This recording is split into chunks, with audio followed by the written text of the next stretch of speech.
Senhor Jesus, queridos irmãos e irmãs, aqui estamos já pelo canal Mão de Jesus, né? Trazendo aqui a sexta lição das lições bíblicas CPAD 2023 e vamos ler hoje sobre a desconstrução da masculinidade bíblica. O texto áureo é: e tomou o Senhor Deus o homem e o pôs no jardim do Éden para o lavrar e o guardar. Né? Vamos fazer uma oração antes, em nome de Jesus.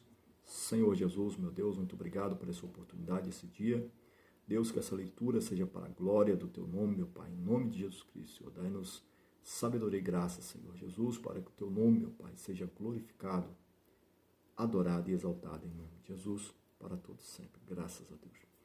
Vamos ler aqui sobre Ruth, né, no capítulo 4, no versículo 7 ao 12, que nos diz assim: glória a Deus. Havia, pois, já de muito tempo este costume em Israel, quanto à remissão e permuta para confirmar todo o negócio, o homem descalçava o sapato e o dava ao seu próximo, e isto era por testemunho em Israel.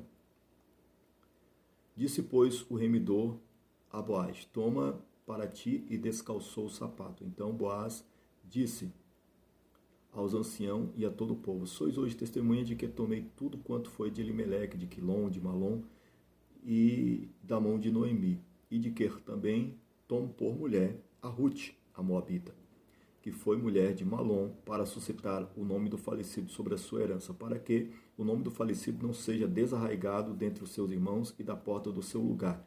Disto sois hoje testemunhas. Versículo 11. E todo o povo que estava na porta, os anciãos, disseram: somos testemunhas, o Senhor faça a esta mulher que entra na sua casa, como a Raquel e como a Lia, que ambas edificaram a casa de Israel. E porta-te valorosamente em Efrata, e faze-te nome afamado em Belém. E seja a tua casa como a casa de Perez, que Tamar deu à luz a Judá, pela descendência que o Senhor te der, esta moça. Nós vamos ler agora a introdução, que nos diz assim: o conceito progressista de ruptura dos padrões bíblicos atua na desconstrução da masculinidade. Assim, os marcos judaicos cristãos do papel do homem são questionados.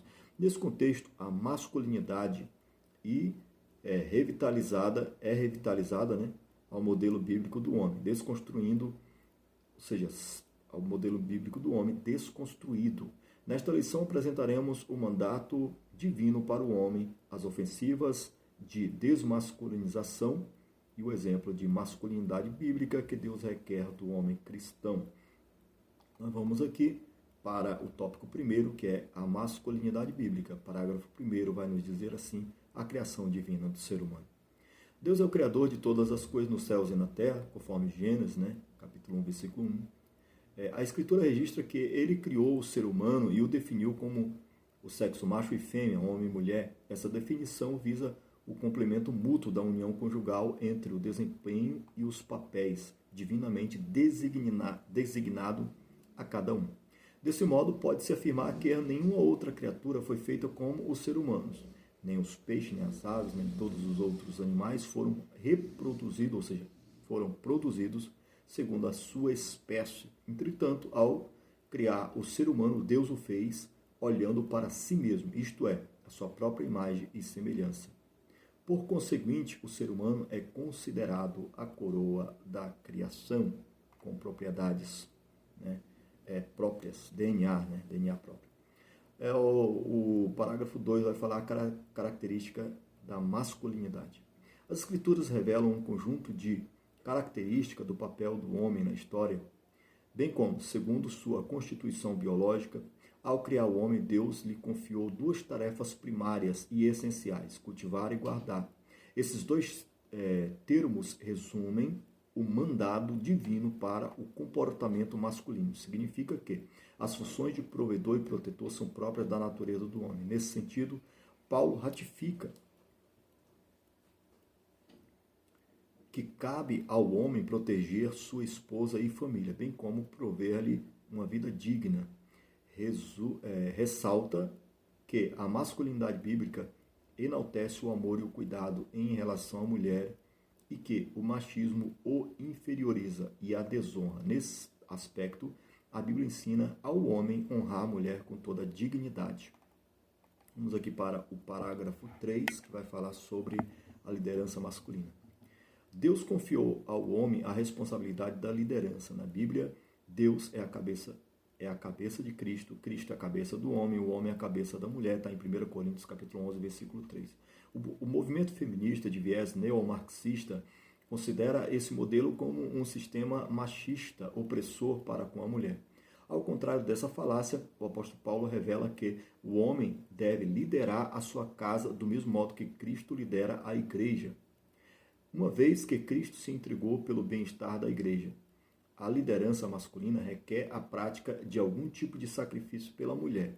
Nesse sentido, no exercício da liderança, o homem deve evidenciar virtudes tais como fortaleza, sabedoria, coragem, amor, respeito e etc. Né? Glória a Deus. Vamos aqui para o tópico 2, a erosão da masculinidade. Né? Vamos ler aqui o parágrafo 1, que vai falar a apologia à homossexualidade. Em tempos pós-modernos, a ideologia de gênero faz contínuas investidas de legitimação da homossexualidade. Esse conceito ignora as características físicas e biológicas, alegando que o ser humano nasce sexualmente neutro. Essa concepção invalida a criação divina da raça humana como ser binário, masculino, feminino.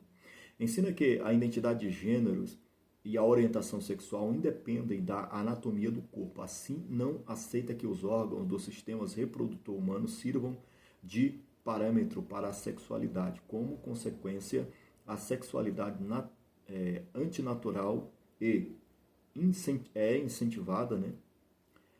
Disso decorre uma crise de comportamento masculino no tempo presente. Tá? Vamos aqui para o parágrafo 2, que vai falar sobre a responsabilidade negligenciada. Em virtude da relativização da masculinidade, o modelo bíblico vem sendo abandonado. A identidade masculina que deveria estar associada à virilidade, a capacidade de prover e proteger a família, é substituída por indivíduos de duplo ânimo, vacilantes e inconsequentes. Uma parcela é capaz de sustentar sua própria casa, não pelo desemprego, mas pela aversão ao trabalho. Os efeitos desse comportamento resultam em inúmeros casos de desajustes familiar e divórcio. Parágrafo 3. Crise de liderança. A crise de masculinidade tem gerado homens incapazes de exercer liderança. Uma sociedade sem líderes eficazes transforma-se em anarquia. No período do profeta Ezequiel, Jerusalém estava imersa na corrupção, fraudes, mentiras, opressão, extorsão, imoralidade, injustiça e violência. Deus revelou ao profeta que uma das causas do juízo iminente era a crise de liderança e que procurava alguém para reverter a situação. Nesse caso, Deus ainda procura esse tipo de homem na atualidade. E aí nós vamos agora para o tópico 3, que vai falar sobre Boaz, símbolo bíblico de masculinidade. Aí vamos aqui ler o parágrafo 1, que vai falar sobre o modelo de generosidade. Boaz é um grande símbolo de masculinidade bíblica. Ele era um parente de Elimeleque, o falecido esposo de Noemi. Esta perdera o marido, os filhos e ficar apenas com a moabita Ruth, uma de suas noras, também viúva e sem filhos. Para sobreviver, Ruth foi trabalhar no campo de Boaz. Ao saber que Ruth deixara a sua terra para apoiar a sogra, Boaz a tratou com generosidade. Ele se dirigiu a ela com ternura, a protegeu para não ser molestada e a alimentou e ordenou que fosse favorecida na colheita. Porém, pela lei, uma viúva sem filhos só poderia ser resgatada pelo casamento com um parente próximo do falecido, a lei de Israel, né? Assim, apesar da compaixão de Boaz, Noemi e Ruth ainda estavam em apuros. Parágrafo 2. Modelos de responsabilidade. Ao proteger e resgatar Ruth e a herança de Elimeleque, Boaz estava ciente que o direito era de um parente mais próximo que ele. Assim, movido pelo senso de responsabilidade, liderança e honra, Boaz levou o caso aos anciãos. Na audiência, explicou que as terras estavam à venda. Aquele que as compras, ou seja, a comprasse, deveria casar-se com Ruth. O parente que tinha a primazia autorizou Boaz a comprar as terras e se casar com a moabita. Ao adquirir a propriedade e tomar Ruth por mulher, Boaz tornou-se o provedor e protetor daquela família. O casal gerou Obed, avô do rei Davi, de cuja linhagem nasceu Cristo.